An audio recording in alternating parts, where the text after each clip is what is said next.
আজকে তো মরিচের দাম 400 টাকা কেজি। এটা তো মানুষের জন্য একটা না বিশ্বাস। মিট কুমড়া একটা সিম্পল জিনিস, সেটার দামও 60 টাকা কেজি। মাছের কাছে তো আসাই যাচ্ছে না। ইলিশ মাছ 2000 টাকা কেজি যাচ্ছে, কোনোটা 1500 টাকা কেজি যাচ্ছে। এই অবস্থা।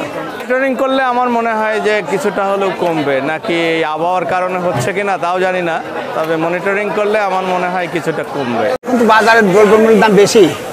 ওইটা আমি কিনতাম 1 কেজি হাফ কেজি, এখন 100 এসে গেছি। আমরা সন্তুষ্ট না কেন, আমাদের এখন খুব কম কিনা লাগছে, যারা চাহিদা তার সাথে কম কিনা লাগছে আর কি। এটা হচ্ছে কেজি সাইজের মাছ। আগে ছিল 1600 টাকা কেজি, এখন তার আমদানি নাই বলে এই মাছ হলো 2000 টাকা কেজি বিক্রি হচ্ছে। এটা আগে 150 টাকা কিনে ব্রয়লার, এখন 160 টাকা কিনতেছে, বিক্রি হচ্ছে 170 টাকা কেজি। বুঝতে পারছেন?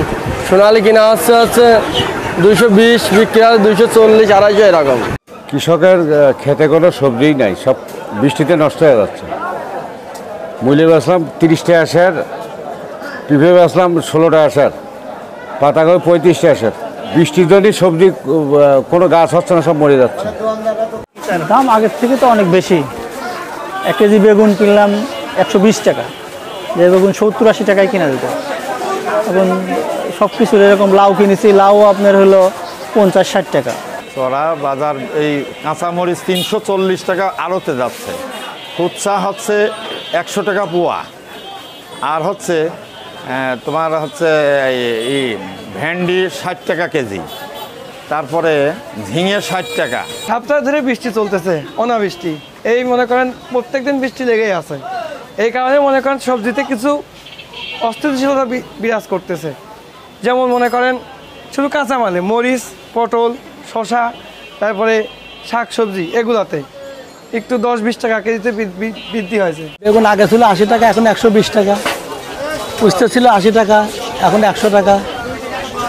শাক ছিল 10 টাকা জোড়া, আর এখন জোড়া 30 টাকা।